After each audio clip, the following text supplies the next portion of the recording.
I'm actually quite emotional. Can you believe it? It's time to dock our wordy ship at the most sought-after destination of them all. We know it as P Island, not a double entendre. We have journeyed through 6 modules together, conquered 65 lessons, and we have forged a literary bond that is stronger than superglue. So grab your metaphorical treasure chest for today. We're not just finishing an entire course. We're celebrating the journey that got you here.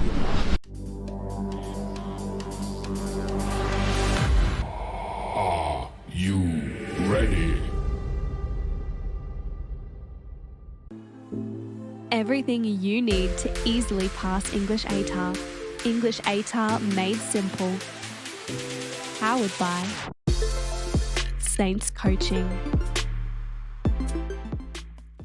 Stop right there. Before we get started, please note the following. This lesson's content assumes you have watched every lesson except this one and completed every activity in EAMS. If you're still with me, I'm assuming you have done that stuff. You'll know why I've requested this of you as we get through the lesson. And as far as lessons go, this is the final one of English ATAR Made Simple. Let's just skip the formalities and just get straight into it, shall we? Oh, and don't worry. This lesson is essentially just closing remarks. There's no practice exam or anything like that.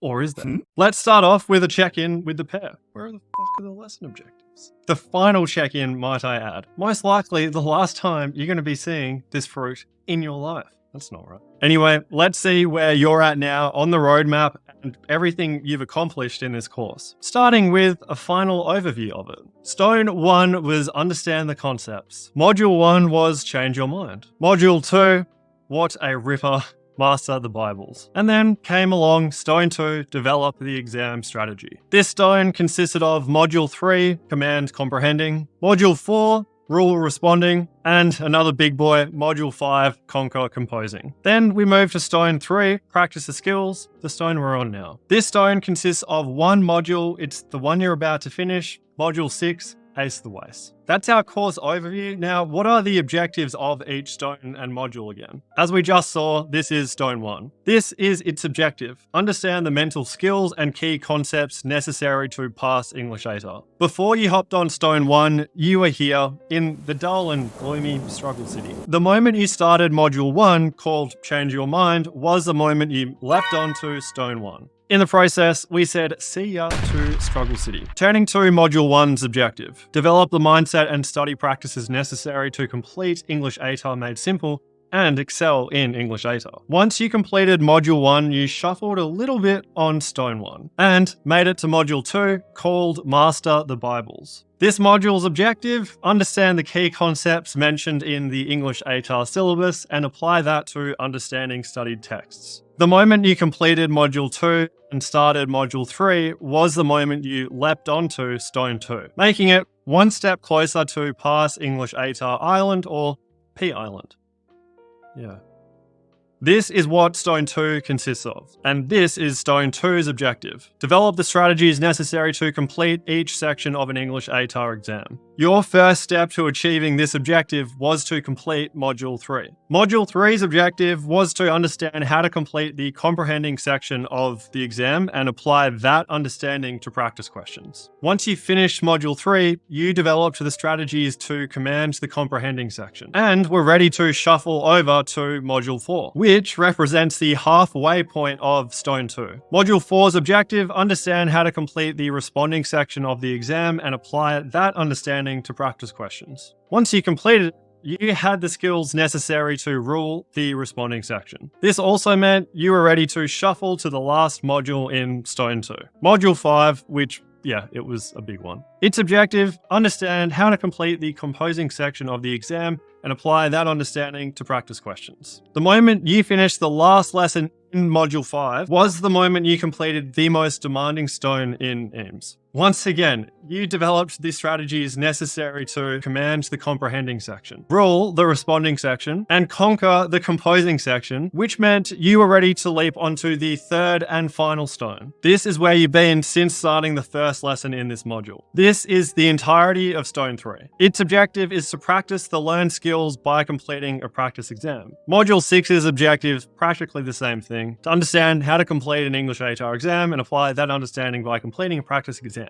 By this stage, you've implemented the EAMS exam strategy by completing the trial run and reviewing it. You also have a handful of exam day tips and tricks. That means you have completed the final stone of EAMS and are ready to make your final leap. In other words, you have made it to pass English ATAR Island.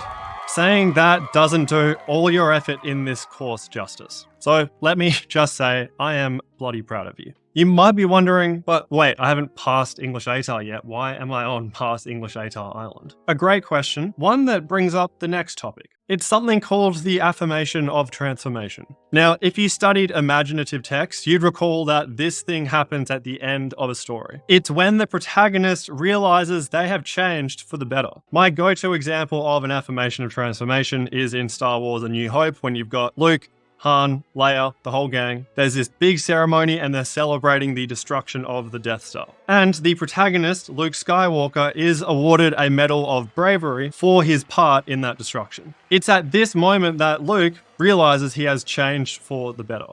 You have been the protagonist in the story of English ATAR Made Simple, and this is your affirmation of transformation.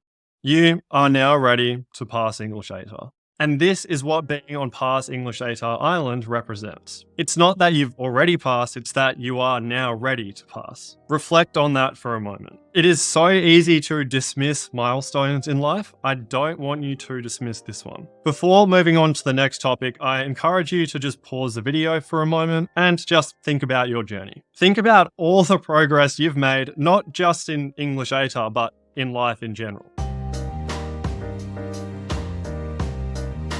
On to the next topic, the simplest summary. What is all this about? If you've ever read a non-fiction book, perhaps you'd know the feeling of finishing it but being unable to articulate what you've learned from it. After digesting tens of thousands of words, you're overwhelmed by all the information, which feels like a big jumbled blob of content suspended in your brain. If that's how you feel about English ATAR Made Simple, don't worry. Every other person who completes this course feels the exact same thing. Though that is hardly an ideal way to conclude our journey. You want to be able to communicate what you've learned in EAMS succinctly, should a mate, teacher, or parent ask you. That is what the simplest summary is. 3 fundamental takeaways that embody the entirety of English ATAR Made Simple. In other words, if you were to remember anything after completing this entire course, it's the following 3 takeaways. By the way, these 3 takeaways are in no order of importance. All 3 are equally important. Number 1, you must plan for every question. This shouldn't come as a surprise, especially because I made it pretty clear in Module 3. If you take away anything from this entire course, I want it to be the following. You need to plan for every single question. To be clear, when I say every single question, I mean both questions in the comprehending section, the one question you answer in the responding section, the one question you answer in the composing section, and any questions that you answer for school assessments that are based on the comprehending section, responding section, or composing section. To take a step back, the most common issue students face in English ATAR exams is failing to address every part of the question. There are 2 reasons why students fail to address every part of the question. Reason number 1, they don't understand each part of the question. Reason number 2, they don't plan. Since you've completed Module 2, you will understand every part of the question. So that is no longer an issue for you. All we have to do now is look at reason number 2, which is planning. And that leads us to our second point about why planning is so important. The planning steps, if properly executed, ensure you'll address every part of every question you answer. A final thing I want to note about planning: failing to plan is planning to fail. If you know a mate struggling with English ATAR, aren't we all? Share this takeaway with them. Takeaway number 2. Practice writing under time conditions is the best way to study. If I had to attribute just one thing to my ability to go from 67% for my school mark to 76% in my overarching English ATAR score, it would be practice writing under time conditions. I just did heaps of it 1 month before the exam. You've heard this story, and I bumped up my mark by 9%. I tried everything in the book before practice writing under time conditions because it was the one I dreaded the most, and the irony is it was the only one I needed to do. Found out eventually, better late than never. This is arguably the most overlooked thing when it comes to studying for English ATAR. You hear people say, I'm not good at English because you can't study for it. That's false. You study for it by practice writing under time conditions. Remember, studying is performing an activity with the intention of developing a skill. Most of the assessments in English ATAR require you to write under time conditions. Therefore, practice writing under time conditions is the ultimate activity to perform the skill of, well, practice writing under time conditions. It is really that simple, and that is why a majority of the activities in this course require you to do it. I'm going to force myself to stop talking about this one now because otherwise I'll start ranting. Okay, what is our final takeaway? Relax.